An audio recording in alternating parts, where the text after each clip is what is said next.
Timur, historically known as Tamerlane Lang, Timur the Lame, was a Turco-Mongol conqueror and the founder of the Timurid Empire in Persia and Central Asia. He was also the first ruler in the Timurid dynasty. Born into the Barlas Confederation in Transoxiana during the 1320s or 1330s, Timur gained control of the Western Chagatai Khanate by 1370. From that base, he led military campaigns across Western, South, Central Asia, Caucasus and southern Russia, and emerged as the most powerful ruler in the Muslim world after defeating the Mamluks of Egypt and Syria, the emerging Ottoman Empire and the declining Delhi Sultanate. From these conquests he founded the Timurid Empire, but the empire fragmented shortly after his death.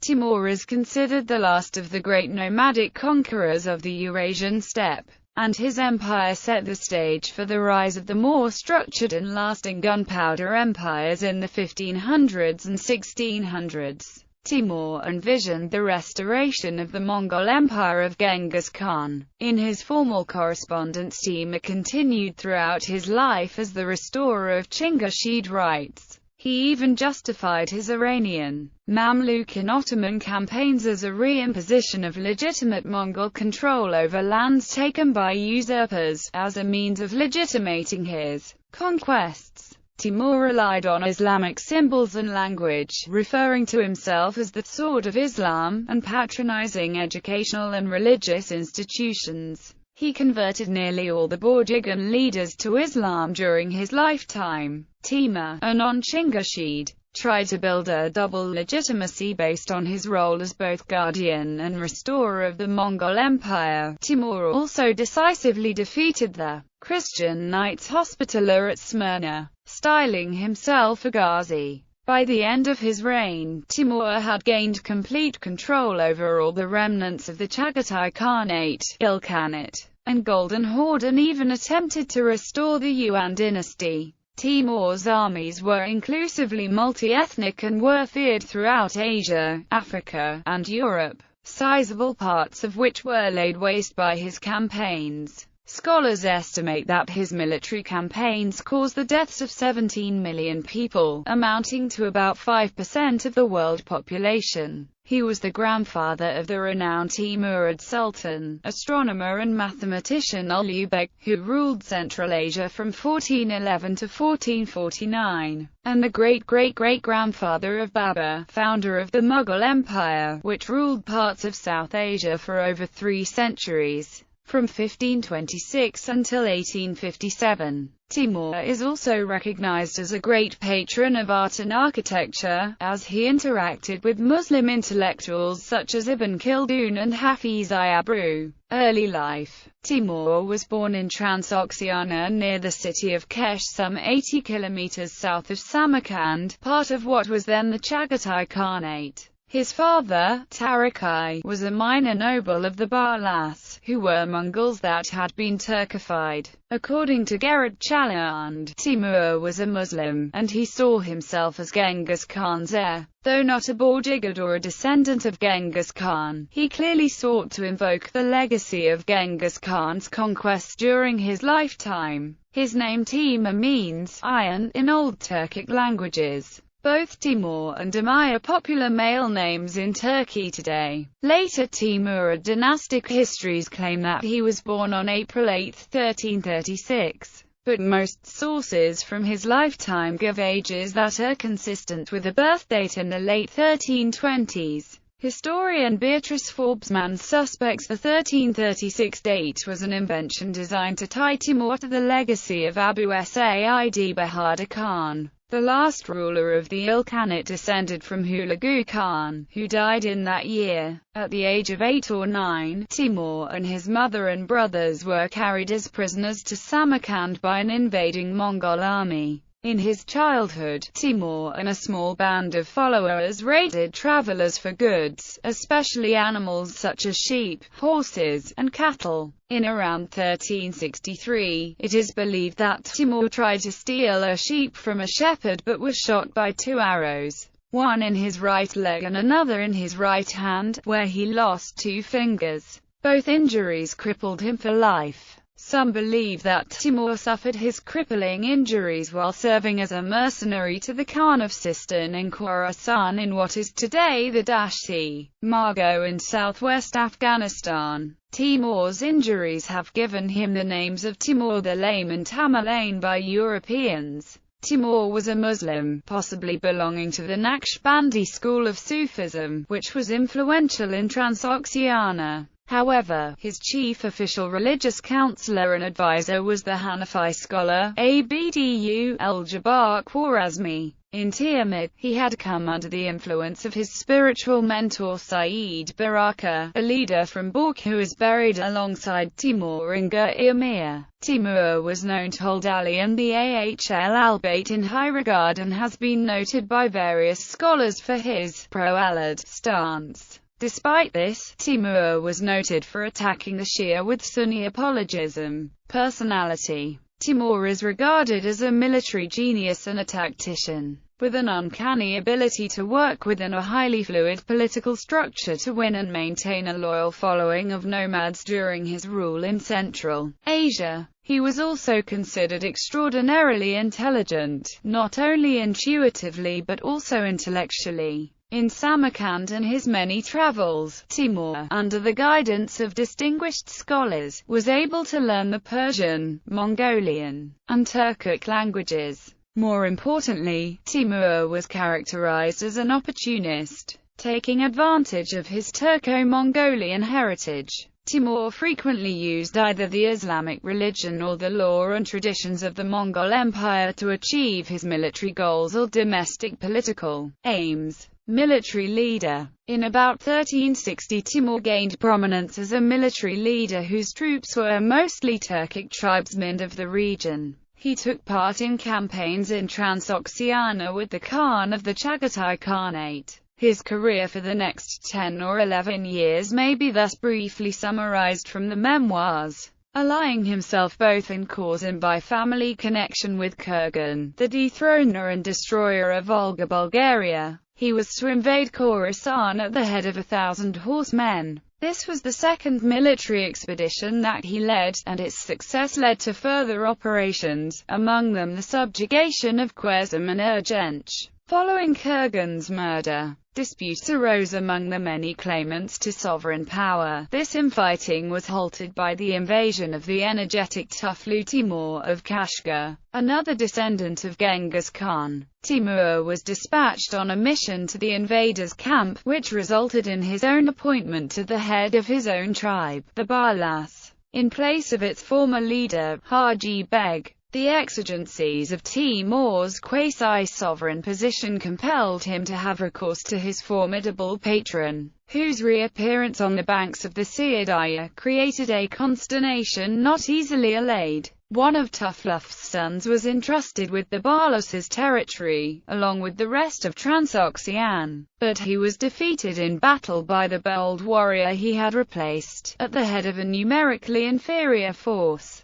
Rise to power. It was in this period that Timur reduced the Chagatai Khans to the position of figureheads while he ruled in their name. Also during this period, Timur and his brother-in-law Hussein, who were at first fellow fugitives and wanderers in joint adventures, became rivals and antagonists. The relationship between them began to become strained after Hussein abandoned efforts to carry out Timur's orders to finish off Ulyakoja close to Tishnet. Timur began to gain a following of people in Balkh, consisting of merchants, fellow tribesmen, Muslim clergy, aristocracy and agricultural workers, because of his kindness in sharing his belongings with them. This contrasted Timur's behavior with that of Hussein, who alienated these people, took many possessions from them via his heavy tax laws and selfishly spent the tax money building elaborate structures.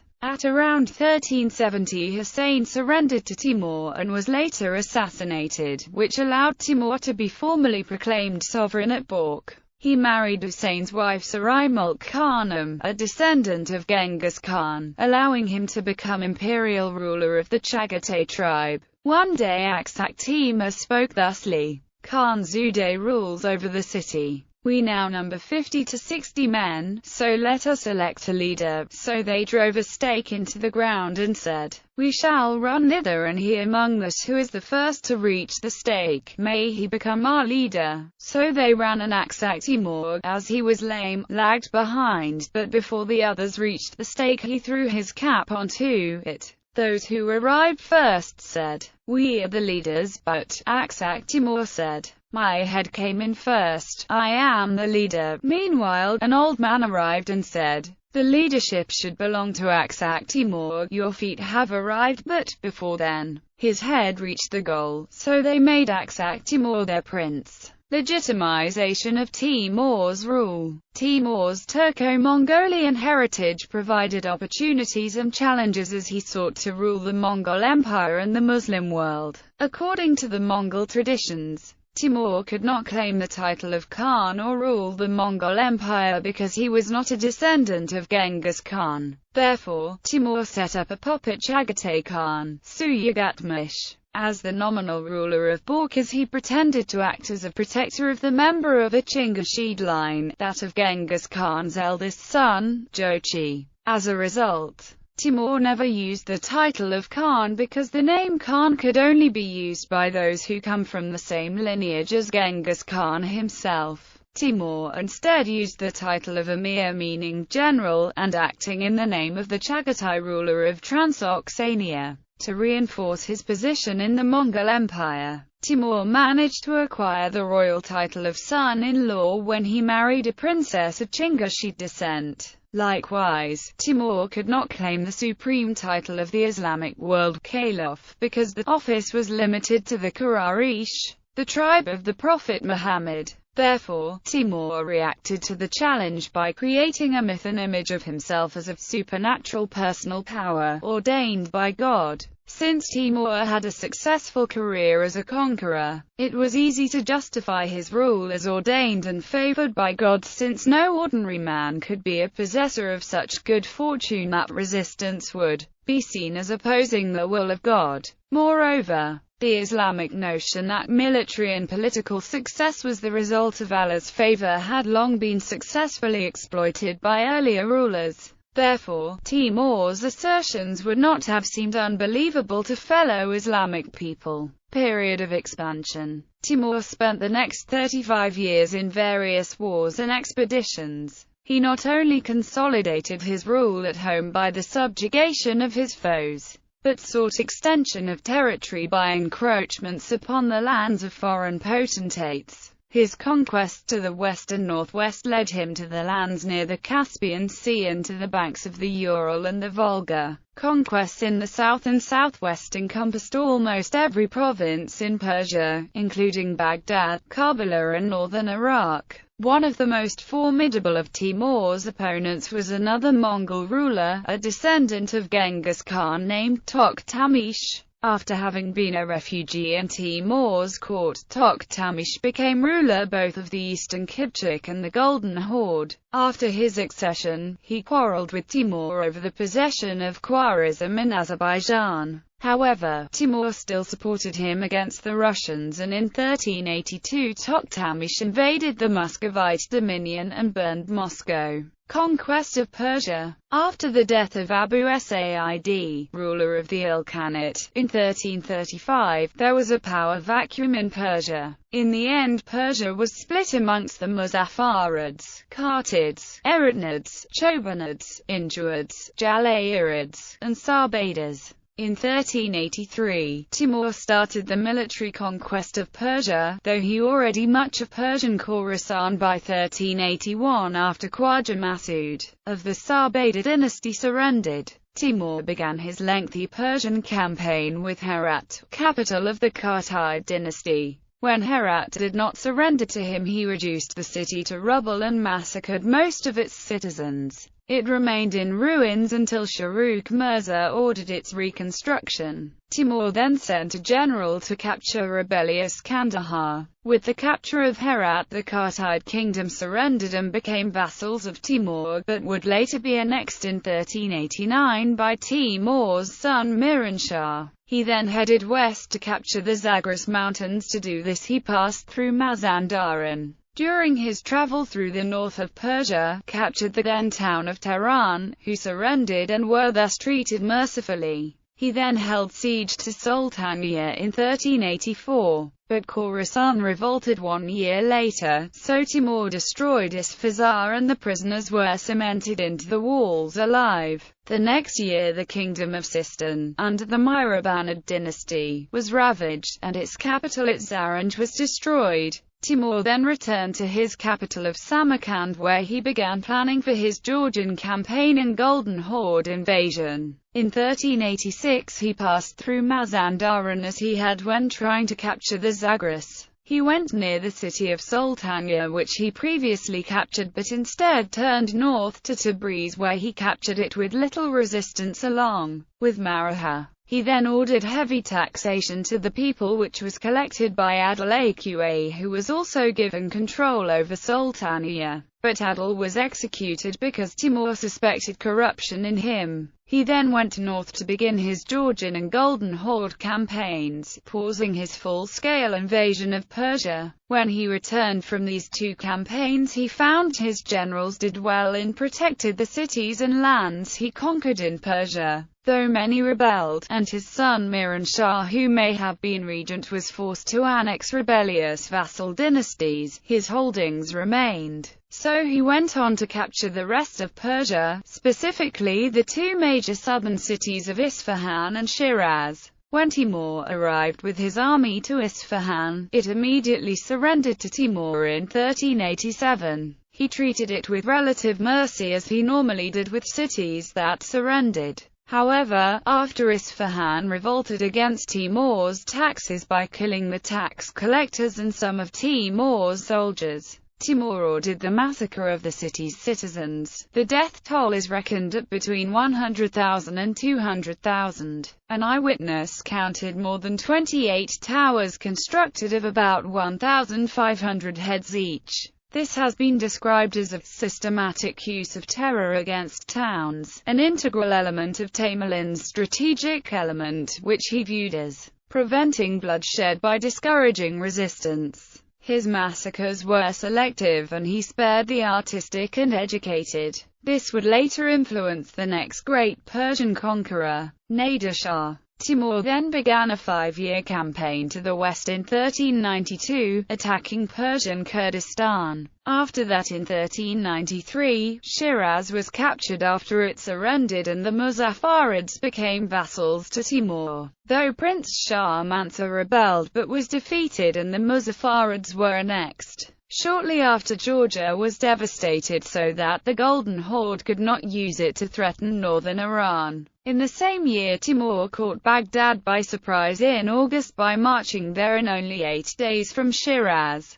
Sultan Ahmad Jalayir fled to Syria, where the Mamluk Sultan Barkok protected him and killed Timur's envoys. Timur left the Sabeda Prince Khwaja Masud to govern Baghdad, but he was driven out when Ahmad Jalayir returned. Ahmad was unpopular but got some dangerous help from Kara Yusuf of the Karakoyunlu but fled again in 1399, this time to the Ottomans. In the meantime, Toktamish, now Khan of the Golden Horde, turned against his patron and in 1385 invaded Azerbaijan. The inevitable response by Timur resulted in the Toktamish-Timur War. In the initial stage of the war, Timur won a victory at the Battle of the Kondurcha River. After the battle, Toktamish and some of his army were allowed to escape. After Toktamish's initial defeat, Timur invaded Muscovy to the north of Toktamish's holdings. Timur's army burned Ryazan and advanced on Moscow.